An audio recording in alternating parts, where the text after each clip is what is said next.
Vishantu me deva sada tudiyah dhyatarangānuchara katākṣah śrotreshu pumsamamritam sharantīm sarasvatīm samshudakamadēnam śrīmatanga shathārisham vivrālabdhādamandadvayam śrīmadvīraragudvahādi sharajitāpādāravindāśrayam śrīmatvedavadam sadeshikayate karunyavīkṣāspatam severangadūrina shāsanavasham nārayanam yoginam śrīmatanga shathāri yogicharananyastātmarakṣābharam śrīmatanga shathāri vīraragurātlabdhādamandadvayam īrishādhamba vivarjitam shubhagunaihi bhāntam damshajam vandē utsavibhūषणam budavaram śrīkrishnamariyam sada Asmadgurubhyo namaha Asmadguruparamparāya namaha. This year is a very auspicious year because this is the year in which we celebrate the 100th birth anniversary or the centenary celebrations of one of Ahobalamat's, Srimad Ahobalamat's famed acharyas is on in full swing.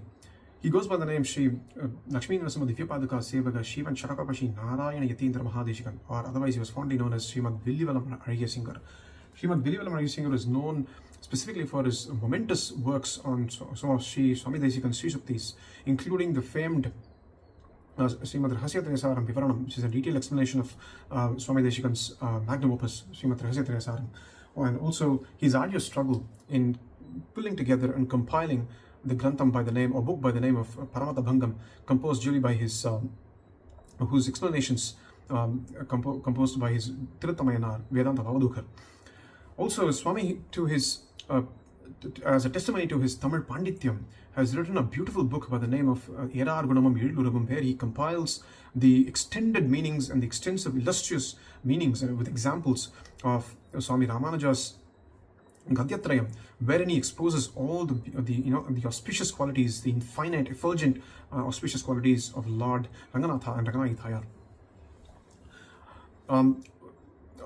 Also, this month is the month of Panguni, where this Tamil star of Utthiram lands on the 1st of April, which is an extremely auspicious day in which 1000 years ago, Acharya Ramanuja, before the Serthi Utsavam of Sri Ranganatha and Ranganayithayar, in which the entire town of Srirangam revels and celebrates in festival mood, he performed the holiest act, which is prescribed in the Shastras as the only way to actually get out of the multiple cycles of birth and death and all the afflictions that come along with it, which is applicable to all. That is called a Sharanagati, which is a complete and a comprehensive surrender of oneself before the lotus feet of Lord Ranganath and Ranganayithayar. This was done before the hundreds of people in public who have come with the mentality that Ramanuja's way is the only way out. And they have come with this attitude, Ramanujasya Charanam Sharanam Prabhadhe. He showed them out of his unconditional love and costless mercy, so that all the people over there know what the process is, so that they can follow, they can practice and take this forward to the next generations. My name is Srivatsan, and I'm actually from Sydney, Australia, and I'm one of the Kalaksheba Shishyas of Sri A.P.N. Swami. And the topic that's been given to me today to speak about is affection and affliction. Now, how is this related in any way, form, or shape to whatever I've discussed in the past few seconds, and what am I going to discuss about this? Specifically, affection of who towards who, affliction of who towards who. Affection is basically the kindness or the costless mercy of the Lord, Perumal, towards his bhaktas who have come seeking his lotus feet as refuge via Sharanagati. And also the affliction is the same concern that he has for his devotees who have come this way. Affection, in other words, is nothing but Vatsalyam, which is a beautiful quality, the auspicious quality of the Lord that helps in gaining him bhaktas. This is discussed expansively in Gadyathil by Swami Ramanuja, and his Vatsalyam is actually explored with an illustrious example, a beautiful and an enjoyable example by our Purvacharyas. Imagine a young mother cow which has actually delivered a calf. Now the calf is just lying down there, and this is not going to be like a beautiful human baby that they show in the advertisements, which is not gleaming and beautiful in texture to be enjoyed by all. But to the contrary, this calf is actually lying down there in a pool of blood covered in tissue and dirt and all that, which is probably the most detestable and abhorrible elements, even to the cow itself. And the cow is actually a vegetarian. It's actually a herbivore. It doesn't actually have any meat products for its food. Even if you present it with meat products, it's just going to turn its face away in disgust. That same cow, when it sees his calf, out of his costless mercy and unconditional love, actually pushes all the dirt and the disgusting and the boring blood and gore with its own tongue as if it doesn't even exist, and it's only doing so to embrace its own calf. Like that, Emberman, when the Ashritas, the bhaktas who actually come seeking his lotus feet, come to him for protection, he actually embraces them as if there is no faults, no doshams at all, and he doesn't see them at all, he doesn't know them at all. This is particularly known by the term of Avijñāta, which is denoted in the Vishnu Sahasranamam as spoken by Bhishma in the battlefield. Avijñāta says that the Lord does not know of his bhaktas' doshams or faults. But in the same Vishnu Sahasranamam, there is another term which comes straight away next to this called as Sahasramshu. Sahasramshu, interestingly, is a term that denotes the Sarvajñatvam of the Lord. Sarvajñatvam means he knows everything. Sarvam jnanati sarva iti sarvajñaha is the etymological definition of Sarvajñatvam. The Upanishads also toot the Lord as someone who knows everything. That is to the point where he actually knows everything that has happened in the past, everything that is happening currently in the present, and everything that is bound to happen in the future, to the level of nuts and bolts, to the point where there is nothing he does not know. To give an example, if you ask one who's just built his home as to where your where in the kitchen is your spices stored, where in the kitchen is your pulses stored, you might say approximately this direction it's stored, that direction maybe pulses, you may have to go and check it out. He doesn't know in full. But Perumal is somebody who actually knows everything to every little detail. That is, he might know every container that's there in the kitchen, every particular material that is stored in these containers, to what level they're stored, and what is the status of these materials. To that person who knows every little detail and cannot be said he does not know anything, to that person, how can you say that he does not know the faults of his devotee? Isn't this mutually contradictory? Our acharyas actually provide a wonderful explanation to this, to resolve this particular puzzle. Avijñāta may mean that he does not know, but it cannot be taken in the literal sense. Avijñāta means he chooses to overlook the doshams of the devotees. He does not care about these devotees and he just brushes them aside inside the carpet. Where is this seen? It's seen in one of the beautiful qualities of Rama. And these qualities are resplendent and self-effulgent for even Rama to hide them, even though he comes to the earth as a human being. Now, in a particular situation where Vibhishanan comes seeking the Lord's lotus feet, seeking Rama's lotus feet, saying, Sarvaloka Sharanyaya Raghavaya Mahatmane Nivedayatu Mang Shipram Vibhishanam Samapastitam Sarvaloka Sharanyaya. He is the only place or only point of refuge for every being on this earth to get out of all the shokams of this earth, of this particular birth.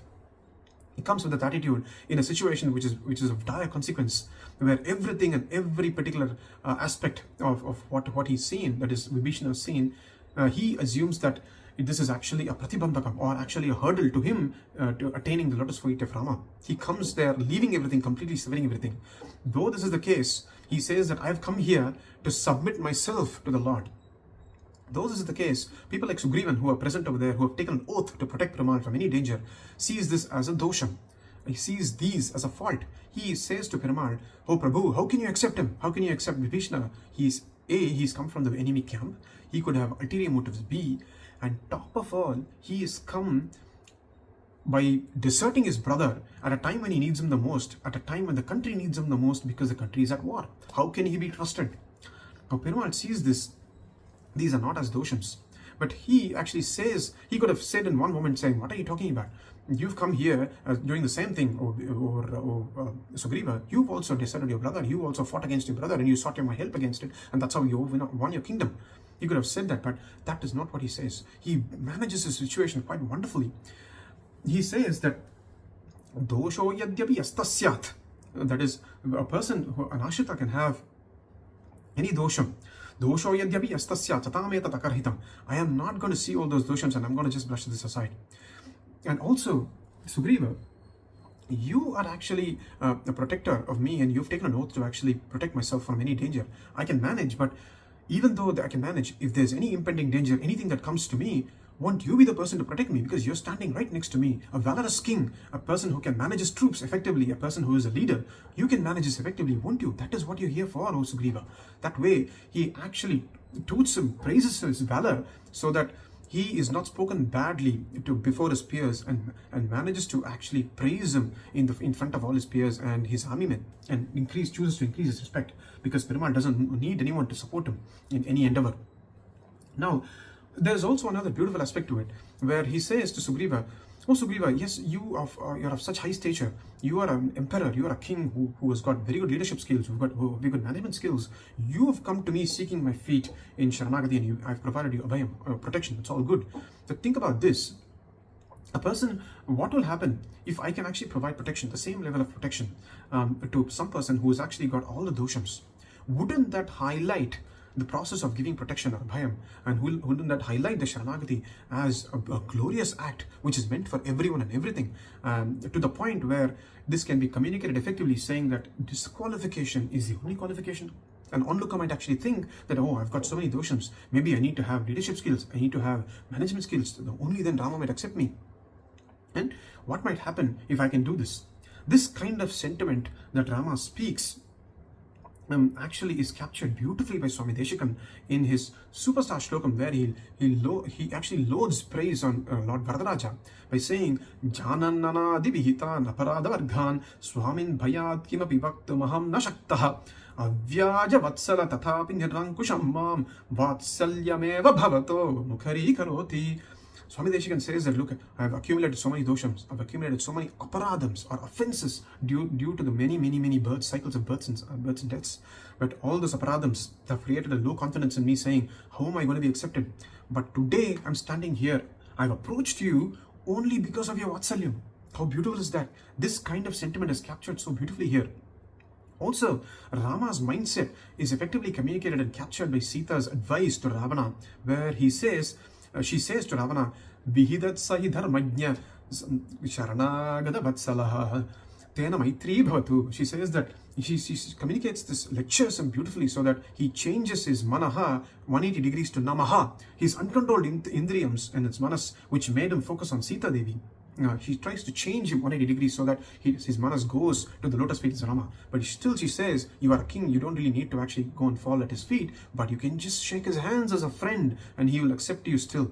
And Rama also echoes his sentiment, says, Mitra bhavena sampraptam.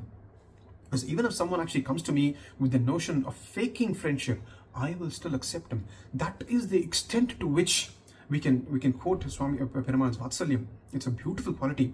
Swami Deshikan has actually captured this in a one-liner, where he actually says in Paramartha Stuti, Yadiva Ravana Ittiditante, where the mindset of Perumal is that you are all talking about Vibhishna surrendering to me, that I am accepting, I should not accept Vibhishna, and so on and so forth. But I'm thinking somewhere else. I'm thinking even if Ravana with all the multiple doshams he's got comes, I will still accept him. That is my mentality. So many Puravacharyas have actually provided schools of thought about this, where some say that Perivachan Pillai actually say that Vyakyanam Chakravarti, he says that Perumal does not actually consider or does not actually see these doshams. And Swami Deshikan says that dosheshu anadaratvam vatsalyam, that is, Perumal does not worry about all this, he just pushes this aside. Also, it also highlights a beautiful difference between how a human mind perceives this and how the Perumal's mind actually perceives this. We might do we might have friends who might actually do a lot of help to us, who might do a lot of good things to us, praise us, etc., etc. But they might do one particular act unknowingly or knowingly that might irritate us. And that one act we might latch onto it and say, hey, I believed him, he was a dear friend, look what he's done. And that might actually cause a break in the friendship. But Perumal operates very differently, where he says, even if he's done 100 doshams, multiple doshams, that's fine, I don't care about it. If he does one good act, that one good act is actually good for me, good enough for me, and I can amplify it. And that's why Swami Deshikan also says that Avyaja Vatsala, so Perumal's mercy or Vatsalyam has no reason, has no cause or nothing at all to actually shower so much of mercy on his bhakta who has come seeking his lotus feet.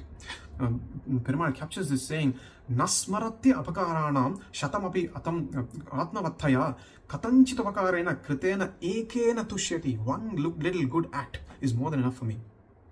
Also, it is said that in the Bhagavad Guna Dharpanam, which is the magnum opus of Parashara Bhatta, who was the erstwhile son of one of Swami Ramanuja's lion among Shishyas called as Koratharvan, there is a statement that says, Hetu Vatsalaha Vatsan Svotsukan Kamayati iti. The Svotsukan here is a very interesting term. Svotsukan means anxious, meaning that Perumal is anxious to provide protection. Now, this anxiousness actually opens the door to another wonderful quality of Perumal, which is a self-glorious quality called as Mardhavam. Mardhavam can be illustrated by another example. Once again, Rama comes to the front, where He displays this quality at a situation where the Lankan war has been won and everybody is relaxing, and Vibhishana sees this as opportunity, and he says that, look Prabhu, you've actually undergone a lot of struggle in your 14 years. You have left your kingdom. You were supposed to be crowned a king, but the very next day the whole thing turns upside down. You were banished to the forest. You've undergone a lot of struggles in the forest where even your hair was not matted. You were not wearing the very good clothes, and you also lost your beloved wife in this process, and you also lost a lot of well-wishers like Jatayu. And you are also struggling in the forest to do even perform your Nitya Naimika karmas. With great struggle you performed it. But today, this is all done. The Lankan war has been won, and I've been given the kingdom as you promised.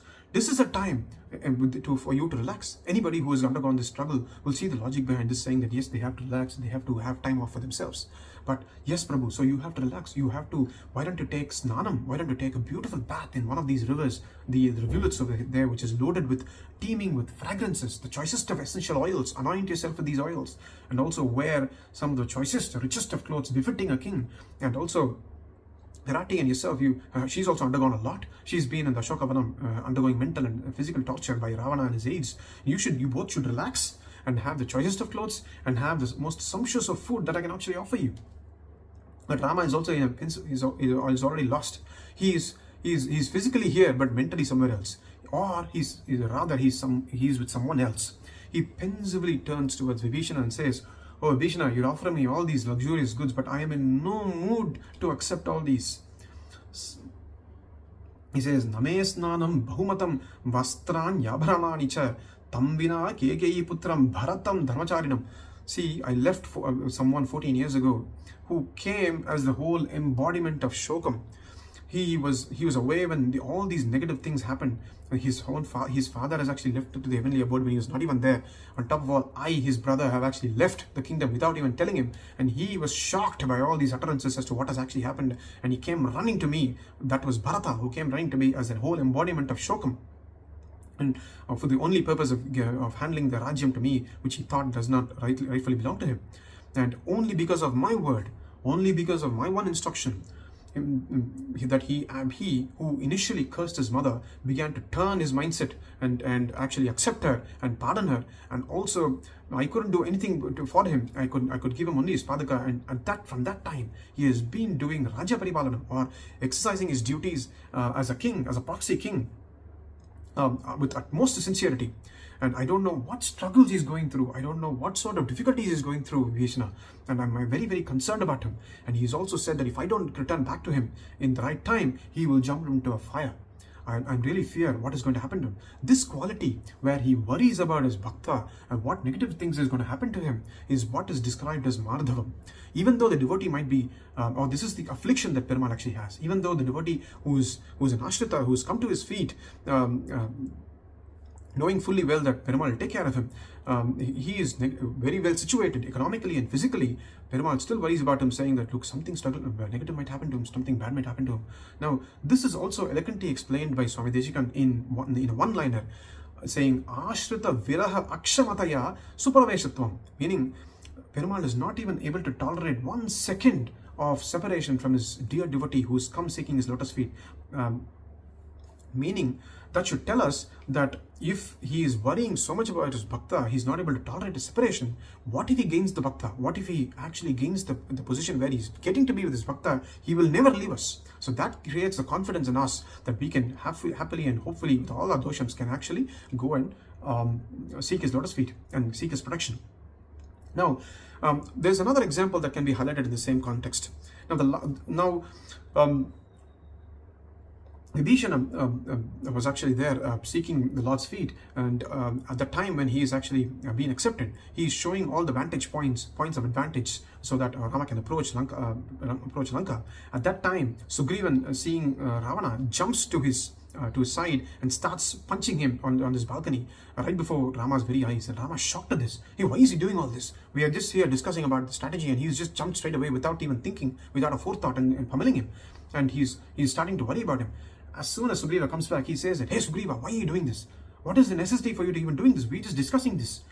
for all these heroic acts or this Veeradiga Sagasam, there is absolutely uncalled for. What would have happened to you? Think for 1 second. What would have happened to you if in the process of you punching Ravana out of it, he takes your life out and he kills you? What would have happened to him if I lost you? What would have happened to you if I lost you? Tvayikinchit samapanne kim karyam sitayamama. What would have happened? What is the purpose? Even if I had gained Sita in the process, in all these processes, but I lost you, O Sugriva, who is a dear friend of mine, who is resigned to his position to just protect me, what would have happened to you? See, this is another beautiful aspect of Perumal. Our Purvacharyas also give a slightly different perspective for this Mardhavam, where they say politeness is another aspect we can ascribe to this.